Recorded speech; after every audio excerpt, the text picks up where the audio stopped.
nombre del Padre, del Hijo y del Espíritu Santo. Ofrecemos hoy la misa en honor de Santa Prisca, que es mártir del siglo III. Nace en Roma y ya entrada en la adolescencia, 12 o 13 años, pues visitaba las iglesias, los oratorios, y también se juntaba con otros muchachas cristianos que se juntaban para orar y para ser enseñados en las cosas de la fe. Y así estaban un día cuando los soldados del emperador las encontraron y a ella se la llevaron, así con mucho ruido en medio de la calle, en una procesión, y la llevaron al templo de Apolo para que allí adorara a este dios y le ofreciera sacrificio. Sin embargo, pues ella no quiso obedecer, alegando que Jesucristo era solo el verdadero Dios al que adoraban los cristianos y que todos los demás dioses de los gentiles eran demonios.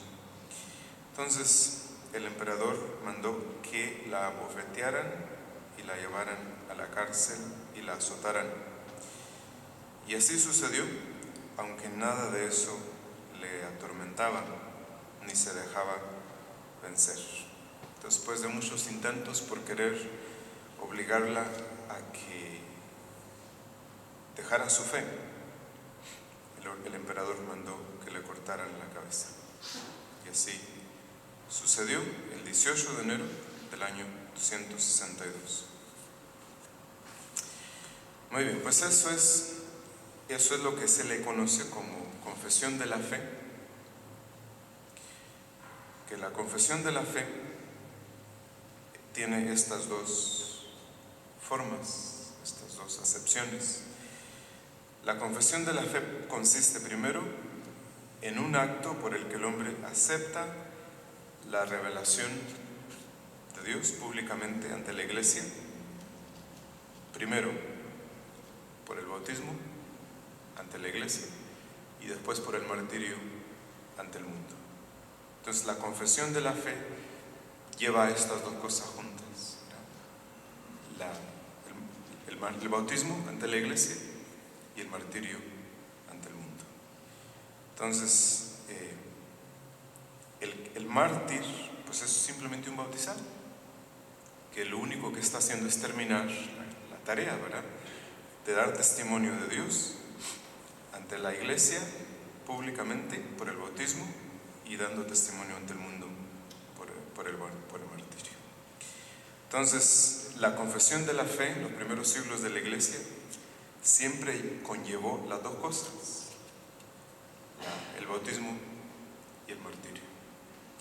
Entonces, la primera profesión de la fe tiene lugar en el bautismo, que no es otra cosa que una respuesta a la llamada de Dios y por ello una decisión pública por la que el creyente se obliga y compromete de una vez y para siempre a guardar fidelidad a Dios en la Iglesia.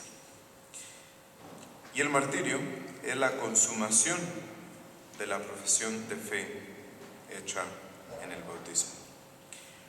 Al sacrificar el mártir todo valor terreno, confiesa de palabra y de obra, con su entrega total, que Dios es el ser absoluto, el bien absoluto que debe ser amado sobre todas las cosas. Entonces, por este motivo, es el martirio la forma más perfecta del testimonio que la Iglesia tiene que dar ante los ojos del mundo. Sí, entonces, esa es la profesión de fe. A nosotros, pues no se nos pide que tengamos que dar la vida, y de hecho, toda la fuerza, toda la grandeza y toda la debilidad, todo el mal de la Iglesia consiste en que sea capaz de dar la vida por el martirio o en que no la haga por el martirio. Es decir, que la iglesia nunca está tan débil como cuando no practica el martirio. ¿Sí? Entonces, nunca está tan fuerte como cuando la iglesia siembra en todas partes la semilla de la sangre de sus hijos. A nosotros no se nos pide que tengamos que ir a esos extremos porque no se ha ofrecido, ¿verdad?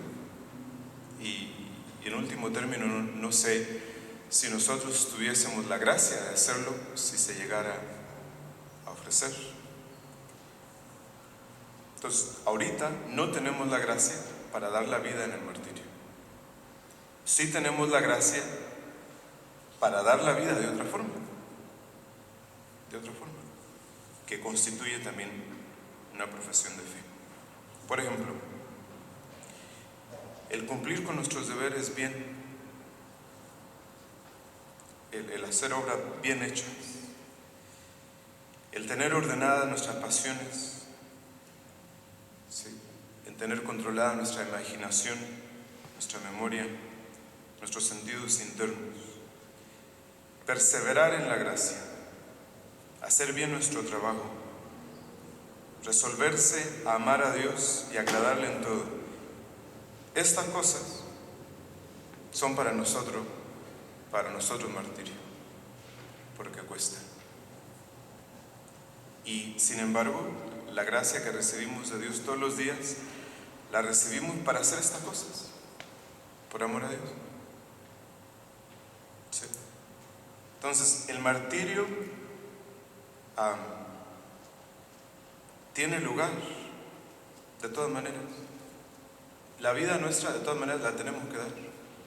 Unos en la vida religiosa, otros en el sacerdocio, otros en la vida matrimonial, otros en otra parte. Pero la vida se tiene que dar. Si nosotros venimos a esta vida con la idea de quedarnos con todo, sin dar nada, pues eso no funciona. ¿Sí? Entonces, el bautismo ya lo tenemos, nos falta nada más completar el proceso por el martirio. El martirio, como decía, lo llevamos a cabo lentamente. El martirio de Santa Prisca tuvo lugar en unos cuantos días. El martirio nuestro es con el tiempo, de todos los días, Entonces, son pequeñas muertes las nuestras. Todos los días morimos. Pequeñas fidelidades, pequeñas entregas, pequeños sacrificios, pequeñas renuncias que llevamos a cabo con la gracia de Dios. Y eso es todo lo que el mundo necesita ver por ahora. Y si eso es lo que nosotros podemos dar con la gracia de Dios, pues lo damos. La segunda forma de ir practicando el martirio o de ir dando la vida, pues es simplemente poder vivir, poder aceptar con sencillez, con humildad, con paz, con tranquilidad los acontecimientos de todos los días. Vivir en paz el momento presente. ¿Sí? Porque ya cuando uno comienza a imaginarse cosas o escenarios en el futuro que están muy lejos de ser reales, eso va estrangulando nuestra fe, nuestra esperanza. Solo Dios sabe lo que nos habrá de suceder, porque ni siquiera somos dueños del momento presente. El momento presente pertenece a Dios, nos lo da para que lo santifiquemos. Entonces, cada día hay suficiente con el que Dios nos da y con lo que nosotros hemos de hacer y trabajar. Él no espera ni más ni menos de nosotros que vivir bien el momento presente. El futuro no es nuestro y posiblemente tampoco será. Entonces, pongamos a un lado nuestros intereses pasajeros, nuestros deseos, y dejemos que la voluntad de Dios se desenvuelva a nuestro alrededor. Porque todo cuanto Él hace, o permite, o manda, va a ser siempre para nuestro bien, aunque a veces se lo agradezcamos y a veces nos duela un poquito. En nombre del Padre, del Hijo y del Espíritu Santo.